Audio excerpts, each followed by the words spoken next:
오늘 들려드릴 이야기는요, 한국전쟁이라는 거대한 역사 앞에서 한 개인의 삶이 어떻게 송두리째 흔들렸는지, 또 어떻게 희망을 찾아 나섰는지에 대한 기록입니다.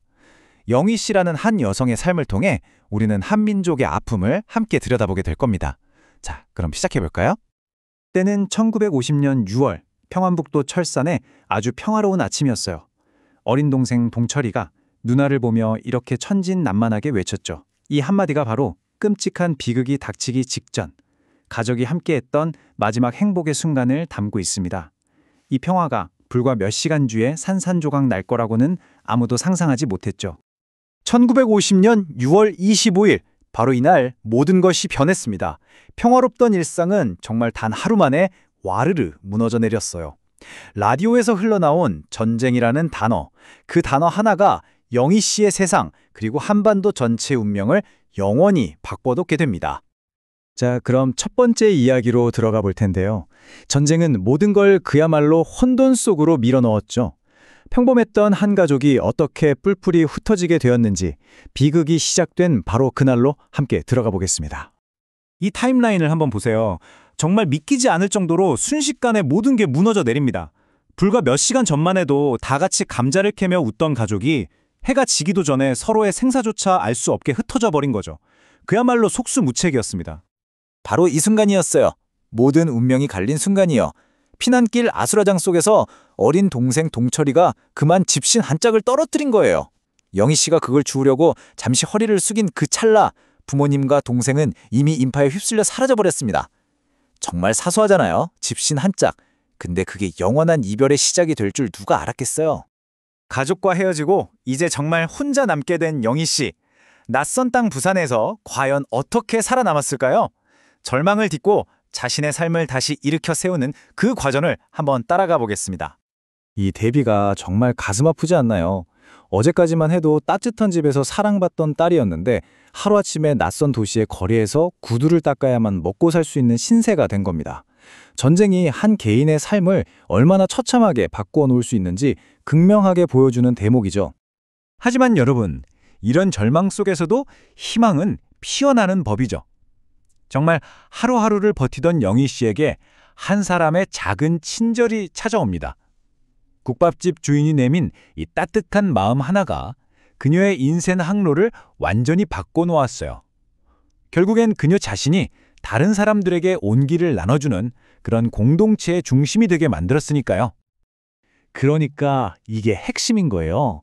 영희 씨의 국밥집은 그냥 배를 채우는 곳이 아니었던 거죠.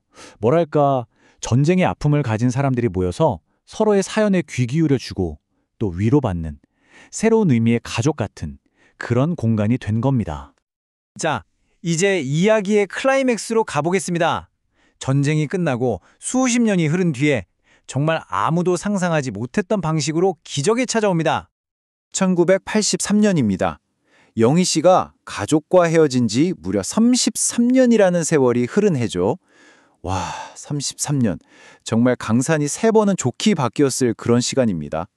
바로 이 프로그램이 기적의 무대였는데요. 당시 대한민국을 정말 눈물바다로 만들었던 KBS의 이산가족을 찾습니다. 수많은 사람들에게는 정말 마지막 희망의 동화줄 같은 그런 방송이었습니다. 바로 그때 한 노인의 외침이 터져 나옵니다. 백발의 아버지가 텔레비전에 나온 영희 씨의 사연을 보고 자신의 잃어버린 딸이라고 직감한 거죠.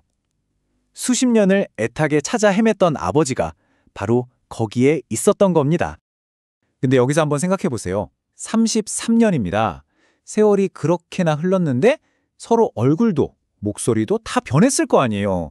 그런데 어떻게 저 사람이 내 가족이라고 단번에 확신할 수 있었을까요? 그 해답은 바로 33년 전 피난길에서 잃어버렸던 그 집신 한 짝에 있었습니다. 아버지가 집신 이야기를 꺼내는 그 순간 다른 사람은 아무도 알 수 없는 오직 두 사람만이 공유했던 기억의 조각이 딱 맞아 떨어진 거죠. 33년의 세월을 뛰어넘은 가족의 증표였던 셈입니다. 이렇게 기적적으로 아버지를 만났지만 이야기는 여기서 끝나지 않습니다.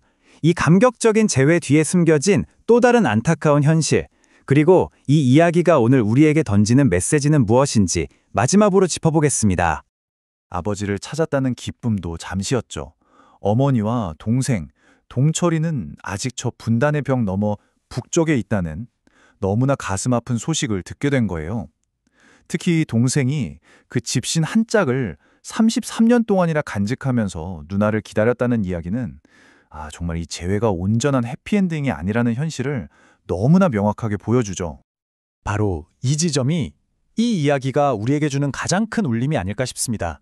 영희 씨의 삶은 분단이라는 비극 그 자체를 보여주죠. 하지만 동시에 그 33년이라는 까마득한 시간 속에서도 희망의 끈을 놓지 않았던 한 인간의 위대함, 그 희망의 힘을 증명하는 것이기도 하니까요.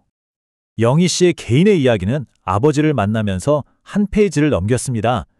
하지만 어머니와 동생을 생각하면 그 가족의 이야기는 아직 미완성이죠. 이건 비단 영희 씨만의 이야기가 아닐 겁니다. 과연 우리 민족 전체의 이 이야기는 언제쯤 온전한 마침표를 찍을 수 있을까요? 우리 모두에게 남겨진 숙제가 아닐까 싶습니다.